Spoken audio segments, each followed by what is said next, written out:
ತಮ್ಮೆಲ್ಲ ಸಹಕಾರದಿಂದ ಈ ರಾಜ್ಯದಲ್ಲಿ ಕಾಂಗ್ರೆಸ್ ಸರ್ಕಾರ ತಂದಿದ್ದೀವಿ. ಜನರಿಗೆ ಏನು ಮಾತು ಕೊಟ್ಟಿದ್ದೇವೆ ಆ ಮಾತಿನಂತೆ ನಾವು ನಡ್ಕೊಂಡು ಜನರ ಸೇವೆಯನ್ನು ಮಾಡ್ಕೊಂಡು ಬಂದಿದ್ದೇವೆ. ಈ ರಾಜ್ಯದ ಜನತೆ ನಮ್ಮ ಮೇಲೆ ಅಪಾರವಾದಂತಹ ವಿಶ್ವಾಸ ನಂಬಿಕೆ ಇಟ್ಕೊಂಡು ನಮಗೆ ಸಹಕಾರವನ್ನು ಕೊಟ್ಕೊಂಡು ಬರ್ತಾ ಇದ್ದಾರೆ. ಅವರ ಆಸೆ ಆಕಾಂಕ್ಷೆ ಆಶೋತ್ತರಗಳನ್ನು ಈಡೇರಿಸಬೇಕಾದ್ದು ನಮ್ಮೆಲ್ಲರ ಕರ್ತವ್ಯ. ಆ ನಿಟ್ಟಿನಲ್ಲಿ ನಮ್ಮ ಪಕ್ಷ ಅಧಿಕಾರಕ್ಕೆ ಬಂದಿದೆ. ಸಿದ್ದರಾಮಯ್ಯನವರ ನೇತೃತ್ವದಲ್ಲಿ ಸರ್ಕಾರ ರಚನೆ ಆಗಿದೆ. ಹಿಂದೆ ಹೈಕಮಾಂಡ್ ಅವರು ಏನು ತೀರ್ಮಾನ ಮಾಡಿದ್ದಾರೆ ಆ ಪ್ರಕಾರ ಇವತ್ತು ನಾವು ಕೆಲಸವನ್ನು ಮಾಡಿಕೊಂಡು ನಾವು ಹೋಗ್ತಾ ಇದ್ದೇವೆ. ಈಗ 8ನೇ ತಾರೀಕು ಅಸೆಂಬ್ಲಿ ಬರ್ತಾ ಇದೆ. ಅಲ್ಲೂ ಕೂಡ ನಾವು ನಮ್ಮ ಪ್ರತಿತಂತ್ರವನ್ನು ವಿರೋಧ ಪಕ್ಷಕ್ಕೆ ಯಾವ ರೀತಿ ಮಾಡಬೇಕು ಅಂತೇಳಿ ನಾವು ಈಗಾಗಲೇ ಚರ್ಚೆ ಮಾಡಿದ್ದೇವೆ. ಇದಕ್ಕೆ ನಮ್ಮದೇ ಆದಂಥ ಒಂದು ಹೊಸ ರೂಪ ಕೂಡ ವಿರೋಧ ಪಕ್ಷದವ್ರಿಗೆ ನಾವು ಕೊಡ್ತೇವೆ. ರಾಜಕೀಯವಾಗಿ ನಮ್ಮಿಬ್ಬರದು ಕೂಡ ಒಂದೇ ತೀರ್ಮಾನ. ಪಕ್ಷದ ವರಿಷ್ಠರು ನಮ್ಮ ಹೈಕಮಾಂಡ್ ಏನು ಹೇಳ್ತದೆ ಆ ರೀತಿ ಹಿಂದೆನೂ ಕೆಲಸ ಮಾಡ್ಕೊಂಡು ಹೋಗಿದ್ದೀವಿ, ಮುಂದಕ್ಕೂ ಕೆಲಸ ಮಾಡ್ಕೊಂಡು ಹೋಗ್ಬೇಕು ಅನ್ನೋದು ನಾವು ತೀರ್ಮಾನ ನಮ್ಮದು ಅಚಲ. ಯಾರು ಮಧ್ಯದಲ್ಲಿ ತಾವೇ ಆಗಲಿ ತಮಗೆ ಗುಂಪು, ನಮ್ದು ಯಾವ ಗುಂಪು ಇಲ್ಲ.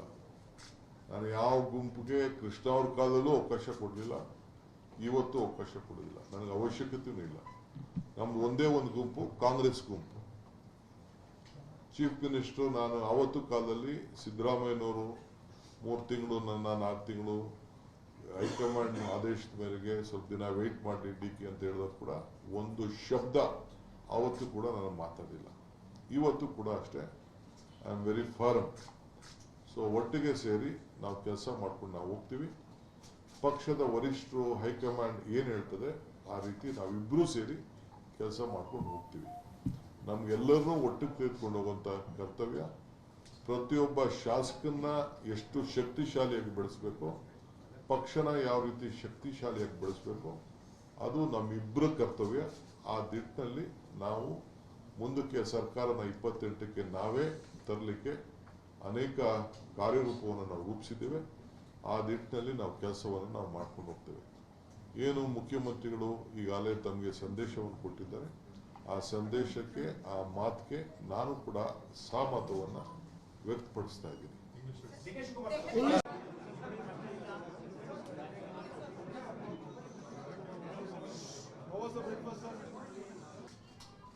ಹೈಕಮಾಂಡ್ನವರು ವೇಣುಗೋಪಾಲ್ ಅವರು ಮೊನ್ನೆನೇ ಪೊನ್ನಣ್ಣನಿಗೆ ಫೋನ್ ಮಾಡಿದರು.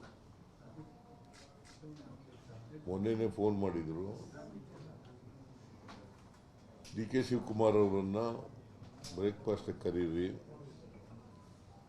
ಅಂತೇಳಿ ಫೋನ್ ಮಾಡಿದರು. ಆಮೇಲೆ ಡಿ ಕೆಗೂ ಕೂಡ ಫೋನ್ ಮಾಡಿದರು, ಡಿ ಕೆ ಶಿವಕುಮಾರ್ಗೂ ಕೂಡ ಫೋನ್ ಮಾಡಿದರು. As A matter of fact D K Shivakumar ನಮ್ಮನೆಗೆ ಬರ್ರಿ ಊಟಕ್ಕೆ ಅಂತ ಕರೆದರು. ನಮ್ಮನೆಗೆ ಊಟಕ್ಕೆ ಬರ್ರಿ ಅಂತ ಕರೆದರು. ಇಲ್ಲ, ನನಗೆ ಹೇಳಿದ್ದಾರೆ ಮುಂಚಿತವಾಗಿ ಬ್ರೇಕ್ಫಾಸ್ಟ್ಗೆ ಕರೀರಿ ಅಂತ, ಅದರಿಂದ ನಾನು ಇಲ್ಲೇ ನಮ್ಮನೇಲೇ ಬ್ರೇಕ್ಫಾಸ್ಟ್ ಮಾಡೋದು ಅಂತ ಆಗಿದೆ. ಇನ್ನೊಂದು ದಿನ ಊಟಕ್ಕೆ ಬರೋಣ ಅಂತ ಹೇಳಿದೆ ನಾನು. ಅಲ್ವೇನಪ್ಪ? ಇನ್ನೊಂದು ದಿನ ಊಟಕ್ಕೆ ಬರೋಣ, ನಿಮ್ಮ ಮನೆಗೆ ಬರ್ತೀನಿ ನಾನು. ಸೊ ಈ ಉಭಯ ಕುಶಲೋಪರಿ ಆದಮೇಲೆ ಭಾಳ ಮುಖ್ಯವಾಗಿ ನಾವು ಇವತ್ತು ಭೇಟಿ ಮಾಡಿದ ಉದ್ದೇಶ ಅನಗತ್ಯವಾಗಿ ಕೆಲವು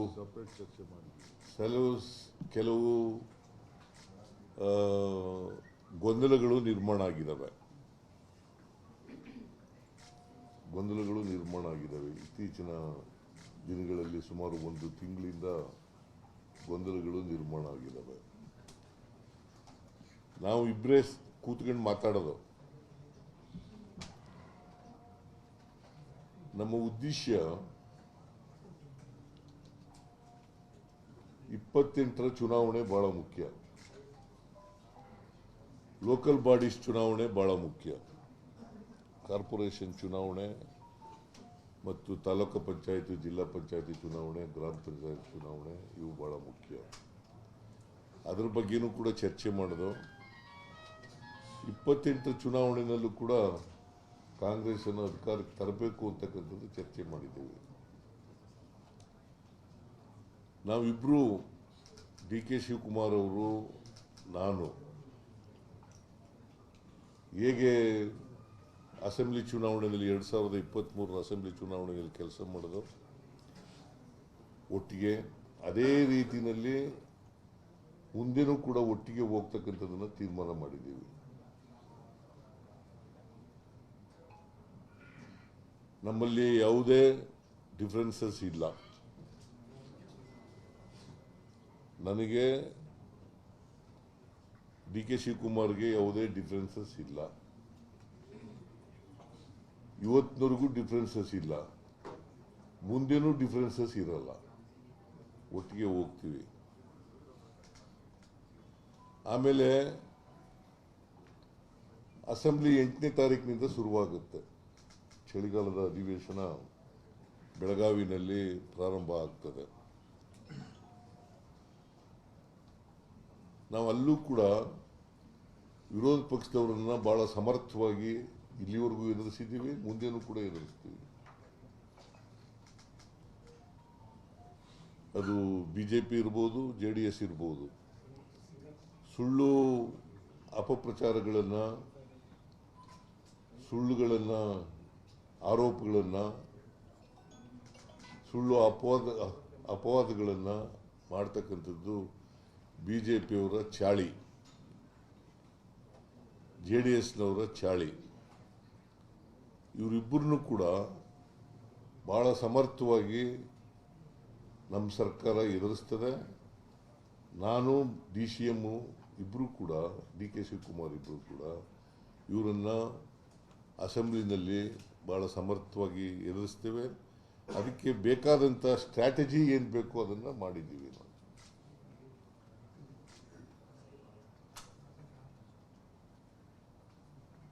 ನಾವಿಬ್ಬರು ಸ್ಟ್ರಾಟಜಿ ಮಾಡ್ತಕ್ಕಂಥದ್ದು. ಯಾಕಂತಂದರೆ ಅವರು ಪತ್ರಿಕೆಗಳಲ್ಲೆಲ್ಲ ಹೇಳ್ತಾರೆ, ನಾವು ನೋ ಕಾನ್ಫಿಡೆನ್ಸ್ ಮೋಷನ್ ಮೂವ್ ಮಾಡ್ತೀವಿ. ಇದು ಇಂಪಾಸಿಬಲ್. ನಾವು 142 ಜನ ಇರತಕ್ಕಂಥದ್ದು,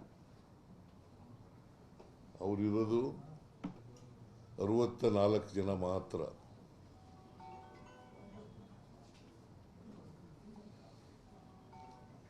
JDSನವರಿರೋದು ಎಷ್ಟು?